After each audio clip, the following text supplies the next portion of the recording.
So some trades finally happened. Let's start with the more insignificant trades. The 76ers get Alec Burks, Glenn Robinson for 3 second-round picks. I guess I understand the Warriors trading all their players away at this point because they're so bad and they're obviously playing for the future. So I like that for them. Getting rid of some effective guys this year, but long term, they're probably not going to be much for them. And the 76ers get Alec Burks and Glenn Robinson. Alec Burks has been really good, put into starter role for the Warriors this year with all the injuries and whatnot, so he's been effective, but the 76ers have no shooters. So this is a good trade for them, I would say. I would give both teams a B+ on this trade. I mean, the Warriors season is already over essentially, so getting some future assets for some players that don't mean much to you, it's a good trade. Let's talk about this 4-team trade where the Rockets, Timberwolves, Hawks, and Nuggets were involved in. Let's talk about the biggest winner, which is the Hawks, who got Clint Capella for Evan Turner and a first-round pick. I don't know what the hell the Rockets are doing. You know, I understand them thinking, well, Clint Capella is kind of one of those players that in the playoffs you can play him off the floor because he has no, shooting ability. But you're now talking about having PJ Tucker be your starting center, playing Anthony Davis or Nikola Jokic in the playoffs. Good luck with that. So the Hawks definitely got the best out of this trade. The Timberwolves are interesting because they get Malik Beasley, Juancho Hernangomez, Evan Turner, Jared Vanderbilt, top 14 protected pick from the Hawks. And they gave up Robert Covington, Jordan Bell, Noah Vonleh, Keita Bates-Diop, Shabazz Napier. They gave up a lot, basically switching out some bench players for some bench players. I think Malik Beasley can be an effective player in the NBA. He's actually pretty nice. Every time I've seen him play, he can shoot, he can dribble, he can handle, he's a solid guard. Getting that first-round pick was probably their second most valuable piece in that trade for them.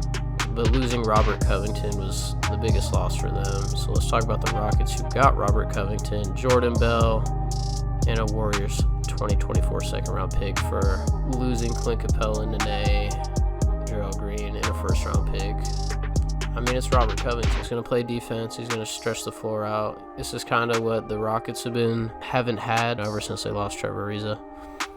So he's going to be able to slide right in there. But, I mean, they also get Jordan Bell and a second-round pick, but it's like, I feel like the Rockets went into that trade thinking that they would be able to get another center after.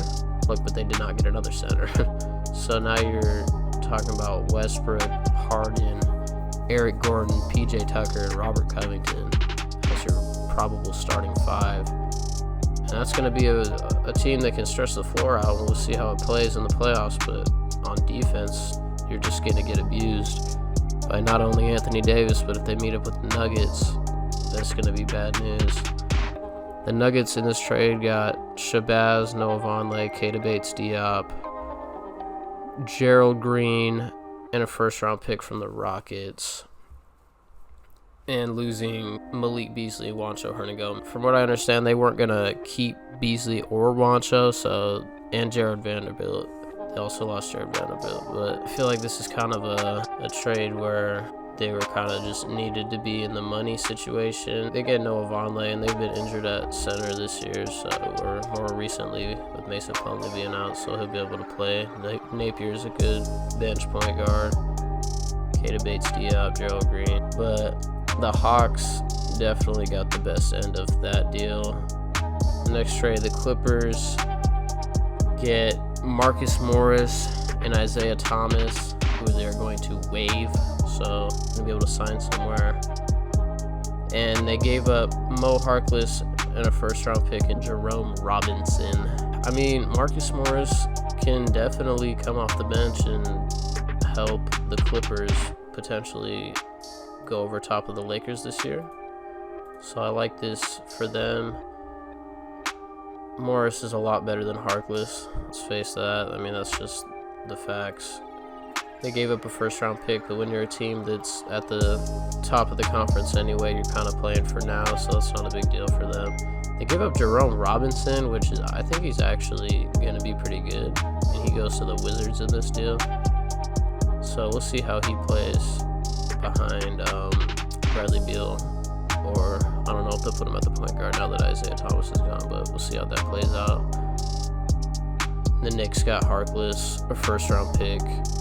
I mean, Morris wasn't in their long-term plan anyway, so getting a first-round pick out of a older player like him is a good deal for the Knicks to make. Now, probably the biggest deal, the Wolves got D'Angelo Russell, Amari Spellman, and Jacob Evans for Wiggins, a first-round pick, and a second-round pick. Now, I think Andrew Wiggins is going to finally show what he's capable of with the Warriors.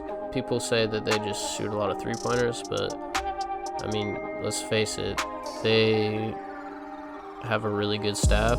They've shown that they can help players grow into what they're capable of, and getting a first-round pick and a second-round pick out of this is also really good. I mean, you could be looking at the Warriors next year with Steph, Clay, Wiggins, Draymond, and James Wiseman if he slips to whatever spot the Warriors take this year, which would be a crazy starting five for them. You could be right back in the finals. Giving up D'Angelo Russell, I mean, he was their best player this year, but it was never going to be a fit anyway with Clay and Steph anyway. Amari Spellman looks like he can be pretty good, but I mean, getting a first-round pick out of a player that everyone knew was kind of a rental anyway, and Andrew Wiggins is still super young, so I think this is a win-win for both teams. The Heat got Iguodala, Crowder, and Solomon Hill for Winslow, Waiters, and James Johnson. The Grizzlies get Winslow and Waiters. I mean, Iguodala wanted to play on a contender. I think it's crazy that they got Iguodala and Jay Crowder and Solomon Hill, who are three really good NBA players. You know, they're going to come in and play their role and just be effective for the Heat. Giving up Winslow, Waiters, and James Johnson also goes to the Timberwolves, but that's more of a salary thing. But giving up Winslow is probably the biggest thing. He's injured a lot. He misses a lot of games. He's still really young, so this helps out the Grizzlies in their, you know, I think the Grizzlies are doing fantastic with their drafting and just what they were able to do with an older team last year and be able to flip it into a rebuild that looks like it's going to be on the upswing for years to come. But picking up Winslow is definitely good for them. So I think the Heat and the Grizzlies both win that trade. And lastly, the Pistons traded Andre Drummond for 2 expirings in Brandon Knight and John Henson and a second-round pick. This is absolutely insane. I could not believe this when I seen this. Whether you think Andre Drummond is a player that, you know, he's a great rebounder, everyone knows that, and he can score inside. He can't stretch the floor, he can't hit free throws, and he's an average rim protector. He's not a great, you know, player under the rim. He's not Hassan Whiteside, but he's worth more than a second-round pick. It's that simple. I don't know how the Pistons backed themselves into this corner where they were basically forced to trade him because they know he's going to walk. He would have walked. So now the Cavs take a chance on him, but who's not going to take a chance on Andre Drummond for a second-round pick? You know, I don't know what the Cavs are going to do with Tristan Thompson. They said that they don't plan on buying him out, so now you got Kevin Love, Tristan Thompson, and Andre Drummond. Other centers, watch out. No rebounds are going your way, but that's about all the significant deals. I think the Pistons are just, I don't know what they're doing. It's kind of sad what it's came to. They're trying to rebuild, but I think if you traded him last year, you get at least a first and second round pick. But you wait until the final day, you're forced into taking a deal that just wasn't good for the player you gave up. Whether he stays with the Cavs or not, this was a great trade for the Cavs because they got him for nothing.